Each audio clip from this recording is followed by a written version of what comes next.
It's not often that a game lets you live out your childhood dreams of becoming a samurai, entering into battle, fighting for honor, and beheading your enemies. Of course, if you weren't a child dreaming of beheadings and you just wanted to play cool video games, For Honor has that for you too. In fact, For Honor has a lot going for it, but it also has a couple of things that make me wary about purchasing the full game. I want to give you my rundown of why I think you should play For Honor and why you may not want to play it. There's a big price tag attached to this one, and if it's gonna warrant spending all that cash, it better be offering up something in return. A lot of players, I think, are looking for longevity in a game that they invest in nowadays, considering there are so many good free-to-play options. If you're a MOBA fan, you've got LoL, you've got Dota, you've got Smite. I mean, if you're an FPS shooter fan, you've got Paladins and TF2, and there's another one, I forget what the name of it is. It's undeniable to say that the market has shifted towards free-to-play games becoming more popular and more of a common thing. So when you really splurge and spend $50 to $60 on a game, you gotta know you're gonna get your money's worth. And that's what I'm here to talk to you about. I'm here to give you my experience on For Honor, and again, talk about where I think the game will have success in the future, and why I think I will be picking it up. Now, I will keep this video simple, so let's move into the first reason. First of all, For Honor has extremely good production value. From the moment that you get into the cinematic and it starts taking you through this wildly awesome narrative that may not make much sense considering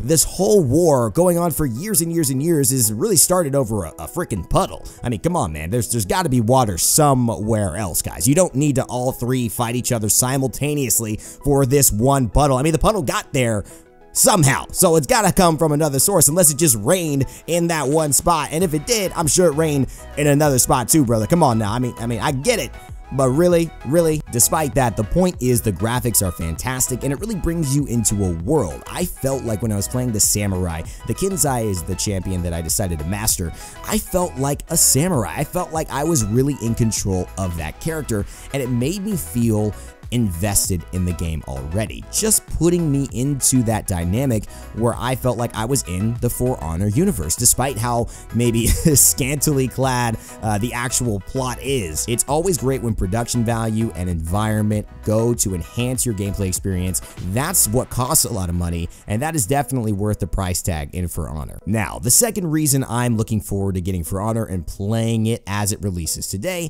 and in the future is because of the hero diversity. When I first picked up a hero, I actually found myself wanting to learn more about it. It was like a fighting game. I found myself going into the training range, wanting to verse my buddies, and it was a really good experience. I felt like each match I was learning something new, I was getting countered, but it wasn't like a counter that it felt cheap or bad. To me, it felt like I was learning my character and becoming more of a master with it the more and more I played. Ultimately, this means that there's depth to these characters. There's depth to the champions and the fighting system, and that was a very intriguing point. The fact that no match would be the same because of that kind of depth made it more intriguing for me to invest time into training as my character, because once I learned all the moves, it was like now I have to learn how to parry maybe. Now I have to learn how to get the timing of my feints right. Now I have to learn how to use those moves in conjunction not only against one class, but in the other 8 classes that were available in this beta. There was actually too much for me to do in one weekend, and that was just with one character. So I'm excited to give that time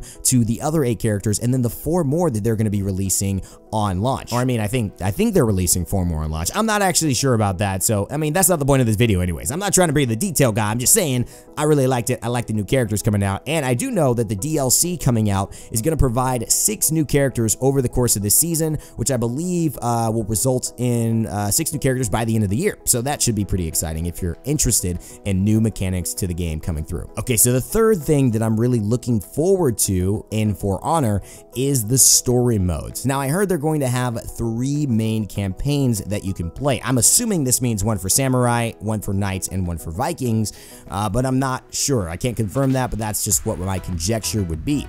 And the fact that I'll be able to play in this universe, which I already really like, I love the graphics, despite the story being from the trailer, I hope this will flesh things out and provide a lot more backstory and make me really love this universe and this world that much more. I'm really excited for this solo experience. I mean, as a guy who plays multiplayer games pretty much every day on the channel and every day at work, it's nice to relax in role player, right? It's nice to go to a story mode once in a while. You know, even though I could spend time in a 1v1, fun if I have the option to take a breath, go and play for myself for a night, and just walk through these campaigns. That to me adds a nice mix of the action and adds some longevity, some replayability for me. Maybe not in the long run, but at least keeps the game fresh, especially if I only decide to do one campaign every little while, go back to some multiplayer. All right, now it's time to do the other campaign. And while I'm learning new characters as well, you know, switching it up, I'm very, very much looking forward to it. The solo experience is something that I think could be really good in this game, and I'm excited for it. And I'm also like, man, what kind of plots they gonna throw at me now? I mean, a puddle started a 1,000-year war between, you know, 3 nations. I mean, hot damn, what's the storm gonna do? You know what I'm saying? What's a couple of clouds gonna do to shake this thing up? So I'm just curious as if this plot thickens or if it kind of crumbles a little bit. That's part of my intrigue as well. Now, I've talked about the things I'm really looking forward to. A cool aside to this as well is that I actually enjoy playing on a controller. I play a lot of PC games, and it's nice to mix things up and play on a controller with For Honor. It has the option for you to do that, and I think actually the controls for controller are much better. I'm pretty sure that's the consensus within the For Honor community, and from everyone that I played with, controller feels much more better. It feels like it was made for console, and so I think that's pretty cool as well. It's just a nice little variety. If you miss playing your Xbox or something, you can bring this controller out, get a little bit of that handheld feel, back to the roots, since the PC Master Race has kind of won me over the last few years. All right, but for real, my hesitations about this game come very deep, and also something that, like, despite me willing to go through the hump of paying for the game and hoping these aren't detractors, have me worried a little bit. Now, I'm still giving this game a positive review. I'm still gonna buy it, okay? So that's the one thing you should know. I am worried that there's a lack of depth to this game coming outside of just fighting. The thing that troubles me about For Honor most of all is that the modes don't entice me. I know a lot of people are really into it, but for me, Dominion Deathmatch, the way that people could just kind of avoid the 1v1s and the fighting sometimes, just kind of run away, res a teammate, it didn't really feel like a strategic tactic that felt good when I employed, and it didn't really feel like something that felt good against. If I'm about to win my 1v1 and we're playing 4 1v1s on a deathmatch, and then the guy just runs away and they end up resing a guy who's already died, or, you know, make a 2v1 and they win that, it just didn't feel like strategy. It felt like, okay, you kind of got beat and now you're just going to beat my guy who was doing fine and just, you know, throw the whole balance off kill. And so for me, that was kind of what worried me a little bit. I definitely felt myself thinking, man, this Dominion, some of the modes here could get a little stale for me. I don't think they figured out their best mode. I don't think that it's got the right rhythm yet, and I am very interested to see how they develop that, if they do at all, if that changes whatsoever within the season pass, if they make any adjustments to it. I just didn't think it was where it needed to be, but again, I'm new. I could find new things that make me really excited about it. That just was kind of a letdown for me in general. The other aspect is content. I don't know, despite being so visually amazing, if this game is going to be something people love to watch. You know, I was really interested in watching people who knew the game and could teach me characters, because I wanted to play and I wanted to get good at characters, but just as a spectator thing, I don't know where it's gonna be. I mean, I think they're trying for an esport. I think they've done some 2v2s and 1v1 tournaments already, but it was, to me, something that I just didn't, when I had no interest, when I wasn't trying to learn a character, I didn't find the 1v1s enticing to watch. I didn't really find the 2v2s that enticing because I didn't know much about what it took to do that.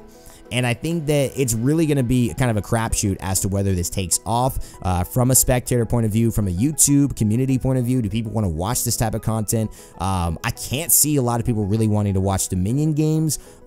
Maybe 1v1s become the hot thing. I don't know. I'm just saying I have a little bit of hesitation about that as a content creator personally, and as a viewer of this content, that once I learn the character or something like that, it just doesn't stay interesting to me. So that's really it, guys. Those are really my main concerns. Maybe that it'll get stale, that the modes weren't really fleshed out outside of the 1v1s to play, but I do want to say that I overall felt positive about the game enough to put $50, $60 on the line, and in fact want to buy the season pass. That's really the most important thing to take away from this video, that I feel that for me, as a fighting game fan, as a guy who loves competitive games, the story mode, the fact that they're adding new characters, that I'm going to be able to learn those new characters, and the fact that I enjoyed 1v1 so much with my buddies, and just in general, learning new characters and diving into that depth of the system was enough for me to buy it. I think that if you're into those kinds of things, you're going to enjoy For Honor as well. And I'm really looking forward to the solo mode as well. I want to see some of the story. I want to see where it goes.